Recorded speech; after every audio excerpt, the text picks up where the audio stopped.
What up, peeps? Tony Baker here, back for another session of that verbal cardio, man. You know, I got water, man. My faithful and trusted co-host. Yo, all of y'all need to have water as your co-host in life. Y'all don't drink it enough. Y'all don't drink enough water. Y'all don't drink enough water. You're forcing it. You got to force it down like it's just horrible. Y'all are babies, man. Get in on this water. It's the lifeblood.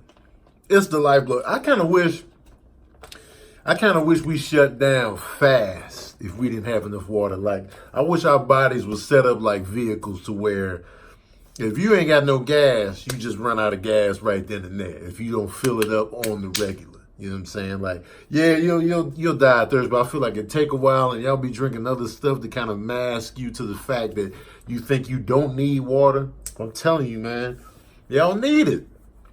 Y'all need it. Respect it. Stop looking at water like it's just a nuisance for you. I can't. I have to force it. It tastes funny. Yeah, I'm sick of the whining, man. Get this water in your life on the regular, man. All right? We need it. It's the lifeblood, man. It's why we all here, man. I pump up water every episode because it's so important. It's so vastly important. Respect water out here, man. Sick of it. Anyway, man, back with another one. In the news, in the current mouthpieces of everybody, Ayesha Curry was on the Red Table Talks, and she mentioned how sometimes she feels invisible. I didn't watch the episode, so I'm kind of like just taking bits of what I saw on the video tip and what I read, But the gist of it I get. Even though she's a married woman, happily married woman, family woman, everybody likes to be, just appreciated. Like even though she can be content at home and stuff like that, but it's still nice to get a compliment from other people here and there. Whether it be your personality, your looks, your outfit. It's always nice to get a compliment. Even though some people try to front like they don't like them or need them, or people they act like or they just shut down people that make compliments, and it's a different dynamic for women that get hit on a regular basis. It's a different dynamic because dudes don't get hounded like women do. So there's that thin line. And I remember me and Sabrina were talking, and I was saying to her I was telling her, you like attention too. Like, you like attention. You like male attention. And because I had mentioned something about dudes trying to get out. She's like, I don't crave attention because dudes have been hitting on me since I was a child. I was like, no, it's you still like attention that you can control. Like, social media attention. You have more control over the attention you may receive and the flirting you may give out. You have more control over that, like when she was single or whatever. And so, you like it in that sense because, if a person really didn't like, attention or flirting, they just wouldn't do it on social media at all. They just post and dip, so it's like, and she came to the realization like, yeah, you're probably right. Like, I do like, the male attention I have more control over, and that allows you that on these social media platforms, where like in person, it can get imposing, it can get creepy, it can get weird, and you feel unsafe. So, and even for me, like, when I was single, I was flirty McGee. I was just flirting left and right, just because I could, just because I had the freedom to, and it was just it was fun. Like, I like complimenting people. I like you know what I'm saying. I like it. And then part of me too was like, let me see if I can get some flirts back, or like if I can get her to like me and stuff like that, and like let me see if I got it or whatever. And that was just the forte at the time. And so, and I'll admit to that, I'll cop to that. Like, it felt good because I didn't grow up receiving a lot of female attention growing up. I was a fat kid, you know what I'm saying? And like, it'd be girls liking me here and there. I usually didn't like them back in that same way, or like, or like when the ones that were cute or, right up my alley per se, I would shy away from them because I was just shy and I was nervous and like I was scared. Like I was intimidated by a girl actually liking me. If that makes sense at all, like, I was a kid, so it was like I was scared. I was scared. I was a virgin. I was scared. I was like, yo, she likes me. And then I would just kind of shy away from her. And it had nothing to do with her. It was just the fact that, oh, the pressure's on. She actually likes me. I don't know what to do. Even though before that, I might have been charming her up and just all up in her face. And then it was like, I like Tony. And I'm like, oh. And then I'm in the bushes all of a sudden. Like, and some people still do that as adults. They just like the idea of, being liked by somebody or whatever. But like for me, I was scared. I had to get through that scared of girls phase. And even a part of me, like, I held on to that for a long time. Like, like having an actual girlfriend. Like, if you look at my past, my dating past, I've only had like a couple of real girlfriends.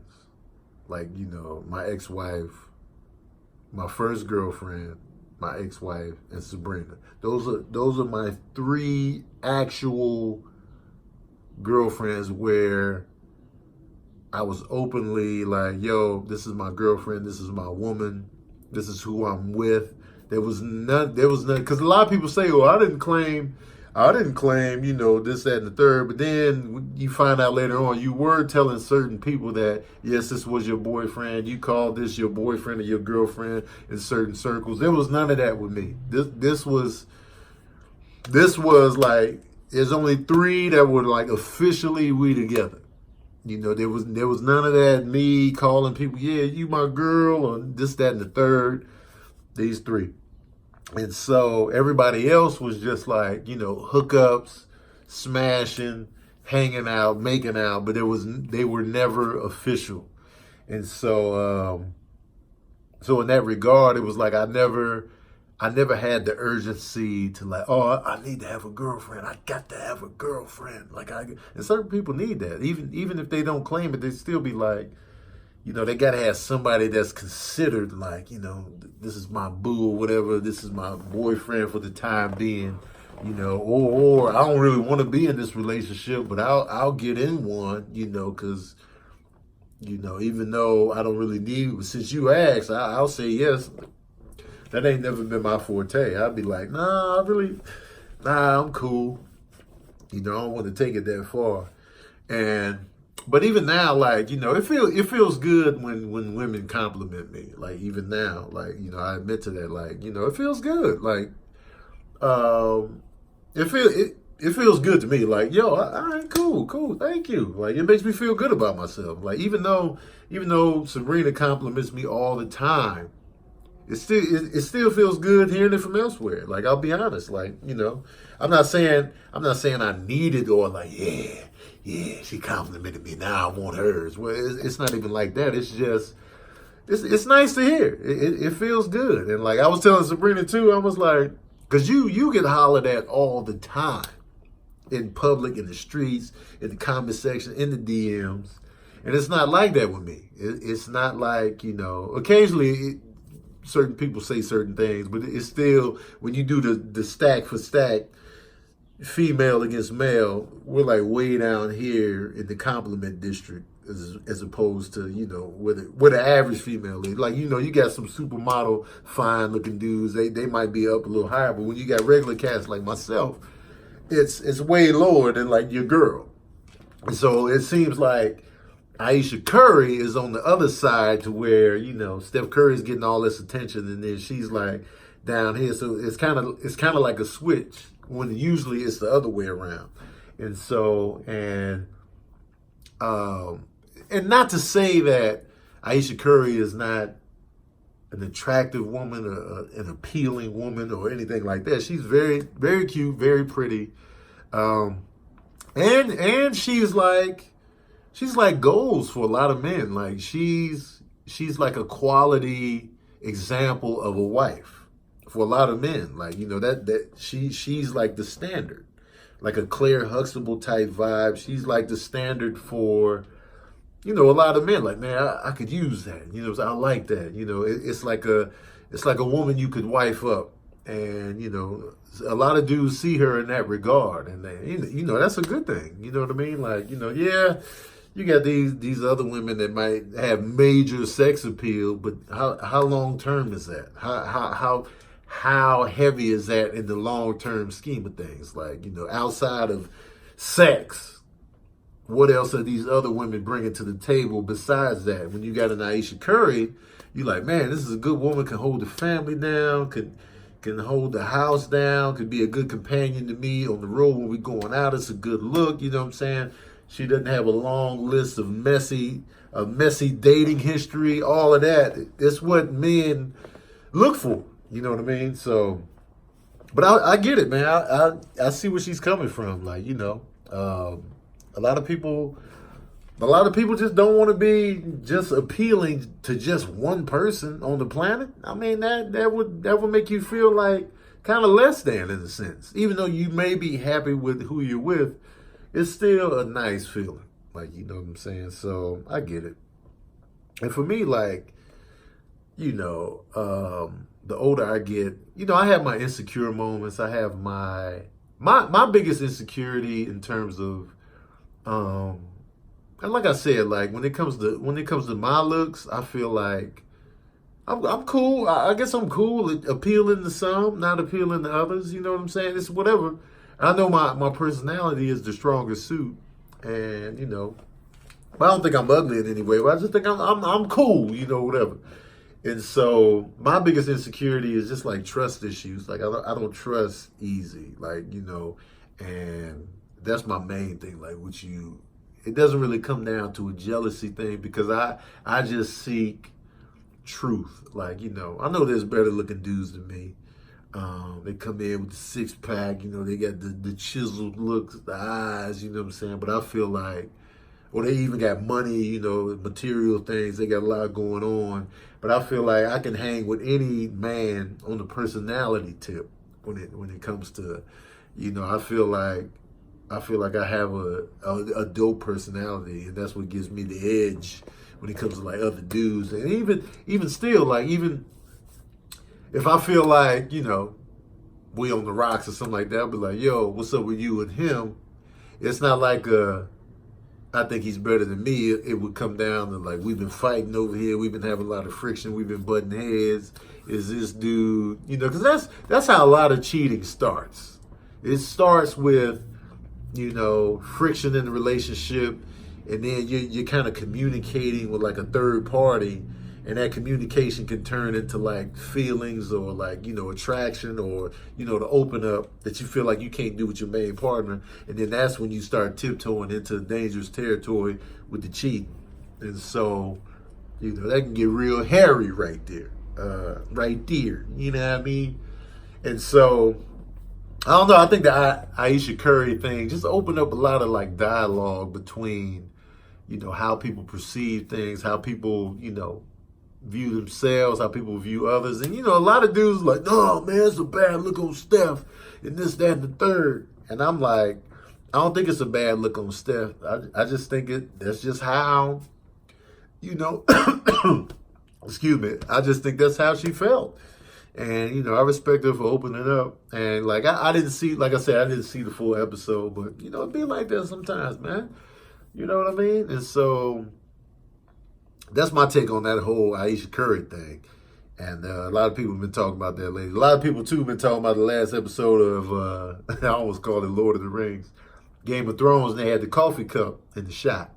First of all, when I was watching the episode the night it premiered, I didn't see the coffee cup. I didn't notice it. I was looking at Danny's face, like, cause everything in that scene was subtle. Like everything, there was a lot going on within that scene, and like you were looking at how John was looking at Danny, and like how Danny was looking at him, but at the same time, she was having her doubts about her taking the throne, and does he want the throne, and what's going on, because she saw people giving props to Jon Snow, like, man, this dude right here, man, he's battle tested, he's honorable, this dude is king worthy, and she just back there like, oh, he's king worthy, peeping game. So I'm looking at her facial expressions while all this is going on within their celebration after surviving the battle against the dead. And so I ain't even noticed the cup. And so, they posted it on social media. The Starbucks cup was in the shot, right on the table next to Danny. And so I was like, I felt like it was a hoax or they did it on purpose. There's no way that a show that's this expensive, this tenured, this show is long running. It's been on for a long time. HBO is cream of the crop. There's no way the team behind Game of Thrones, all these people involved in filmmaking, there is no way somebody didn't notice the Starbucks cup on the table mid-scene. There's no way I'm buying that. There's no way I'm buying it. And even by the small chance the cup slips past everybody that's on set, the set director, the script director, people looking at posts, they looking at it's eyes all over the place. There's no way. All right, let's say it slipped past that. And then it goes to the editing bay. There's no way that editors don't even notice the Starbucks coffee cup in the shot. There's no way. Editors see everything. This is what they do for a living. They sit in front of screens, cut and paste and move everything. They're looking at everything. There's no way that cup slipped past them. I'm not buying it. I think they did it for fun. That's the only explanation. This is not like some weird thing in the background. It's not like a boob shadow. It's not like a cardboard. Remember that cardboard cutout in Three Men and the Baby? And they said that was like a ghost of a boy that died in that apartment.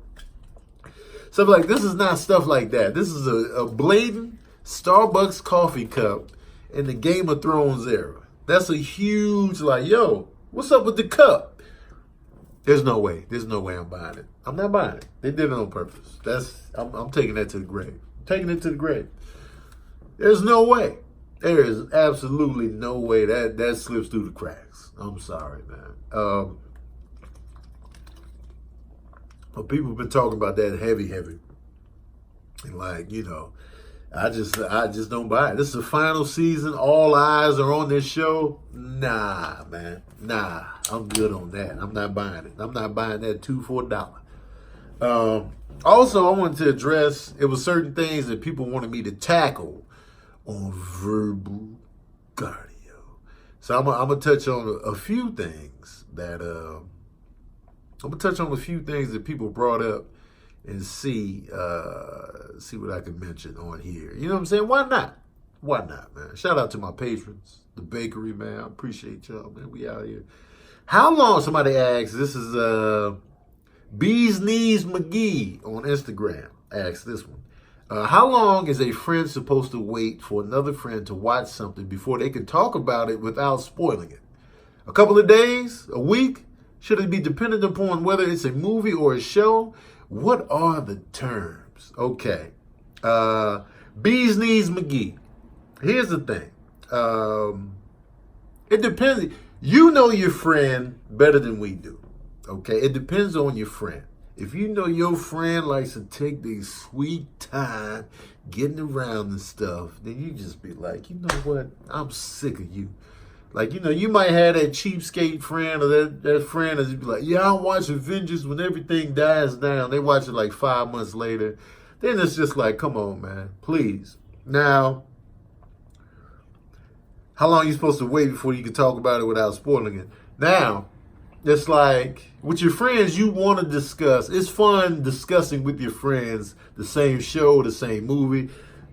For example, Endgame. Okay, we watched it opening night. I spoiled it on accident for Melissa Frederick's Kev on Stage wife. I spoiled it on accident because I was talking in the wrong group chat. They were stacked up in my contact list, and I put it in the wrong group chat that somebody died in Endgame, and so I was like, oh, no, it was an accident. But in my other group chat with the fellas, it was like I couldn't wait for everybody to watch it so we could discuss it freely in the group chat. I remember Keon watched it, and so me and him was going one-on-one talking about it, and because I had to talk about it. I had to get it out. You know what I'm saying? Sabrina watched it opening night as well, a little bit later than I did, but since I was on the East Coast, she was out here.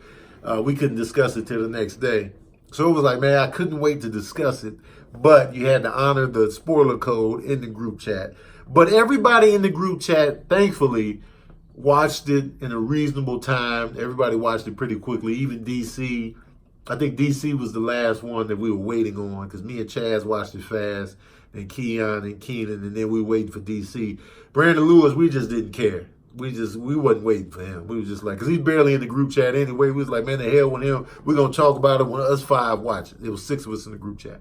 Now, case Game of Thrones, the episode, Chaz watched it first. He was like, yo, have y'all seen Game of Thrones yet? I was like, whoa, not yet. Give me some time. I'm going to watch it tonight. So we were just all, and then Keon was like, I'm going to watch it at 11. And I'm on the East Coast. Now, I was in the Midwest, so it was like 2 hours ahead. So it was like, all right. So we were just waiting for, Keon to watch it so we can all just dive in.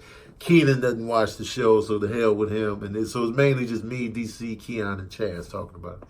So we just waited. Now, I don't like spoiling. I don't like spoiling anything. So if your friend never watches it, then you really don't have anything to discuss with them. Like, it's like, but if you're in a group setting, everybody there has watched it except that one friend that's just taking their sweet time. You just got to tell them, get the hell out of here, or we just going to talk about it in your face because we tired of editing ourselves because you refuse to watch it in a timely manner.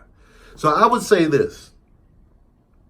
If it's a TV show that everybody has access to, you got a week. If it's a movie, you got like 2 weeks tops. If it's a movie, you got 2 weeks. 2 weeks for a movie, 1 week for a hot TV show. After that, we talking about it. Whether you in here or not, we talking about it because you taking your goddamn sweet time.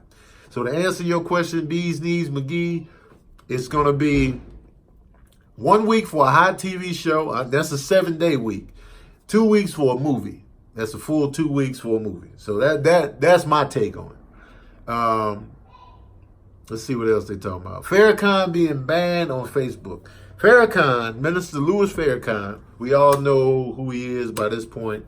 He's he's the leader of the Nation of Islam. He's been around for years. He's been controversial for years. So he's definitely a hot button topic for a lot of people. He's always been for the betterment and upliftment. I don't think that's a word, but it felt right in the moment. And the uplifting of black people, black Americans, black people. He's always been about that. And so, he's our ally, and he always has been. He's been very outspoken against the hypocrisies within the American government, racism, all of that. And so, the Nation of Islam, they got pretty extreme views on, white people, the white race. The white people are the devil. So it's like, it can be offensive, and rightfully so. So I haven't really been keeping up with Minister Farrakhan as of late, like in the past few years. I see clips of him here and there from time to time, and I'm not sure what he's been talking about lately as a whole. Facebook has been cracking down on people that, speak about certain things to get people riled up to, probably go out hurting people or spewing hate or spewing this and that and the third. And so Farrakhan was one of the people that they banned. He wasn't the only one. It was like other cats too.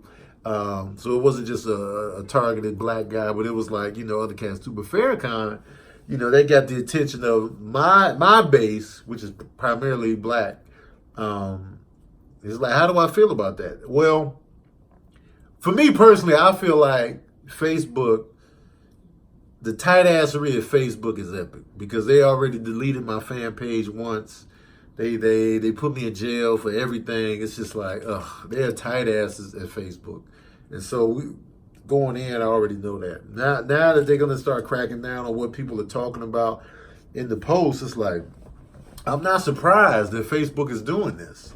And I'm not surprised that Farrakhan was a target, even though a lot of his stuff is positive. But I can't really speak on what post exactly got the people like scared at Facebook to go ahead and ban him.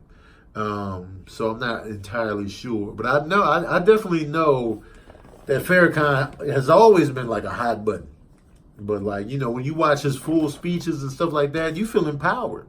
Like you feel empowered. Like, that all white people are the devil stuff. I'm not buying that. I'm not buying that. I remember my older brother when he first got into Islam, he was listening to that type of speech. And it never sat well with me personally. Like, all white people are the devil. That sounds a bit too blanketed, and like, we generalizing an entire race on the actions of many, but that's still that just never sits well with me. And so I was like, I can't really, I'm empowered as a black man because of what you're saying, and uplift the black woman and the black man, and like the black family should be important. Yes, I agree. Racism alive and well. Yes, America, they are hypocrites. They always judge these other countries for how they handle things. Meanwhile, their hands are bloody as hell. Yes, I agree with all this, but like, the white people are the devil. Oh, no. Because I remember when my brother first introduced me to those type of like speeches and stuff, I was like, wait a minute, so if all white people are the devil, that means we're part devil, because if you may or may not know this, my grandmother was white, so my mom is half white, half black, so that's in me, that's in my mom. That's like, so wait, you saying half of our mom is the devil? I'm not with this. I was immediately like, nah, I'm out. And so it's extreme. So, and he was rooted in that coming up. So I get it, but I haven't been, keeping up with him as of late. So, but if he's just been talking about, pointing out racism in this country and uplifting black people in this country, if that's all he's been really, really focusing on, Facebook out of line then, because we need it. Now, I get into hot water all the time. People think I'm racist just because I point out police brutality. I point out, the effects of slavery long term. I point out that there's racism in this country still. I point out all of this, and people are like, you just hate white people. I'm like, no, white blood is in me. Why would I hate a part of myself? But I'm calling it like it is. You know what I mean? And people just believe what they want to believe about you. So I don't even have time to be like, well, I got white friends, I got a white family member. I'm not going to be doing all that. But I do recognize that America has some serious work to do when it comes to owning up to racism in this country, owning up to racism now. And like, it's not a perfect country. Yeah, you can love your country, but also call out the bullshit. Call out the bullshit that's going on. Like, because if you don't, you lose credibility. Like, if you're going to be a blind patriot, like, you're losing credibility right there. You like, call out the bullshit. You know what I mean? So that's my take on that. But I can't really speak on what Farrakhan has been up to lately, because I haven't had the time to really dive into his speeches as of late, as the past like 10, 15 years really.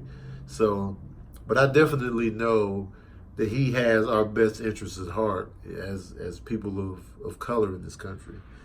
And and a part of that appeals to me as a black man in this country.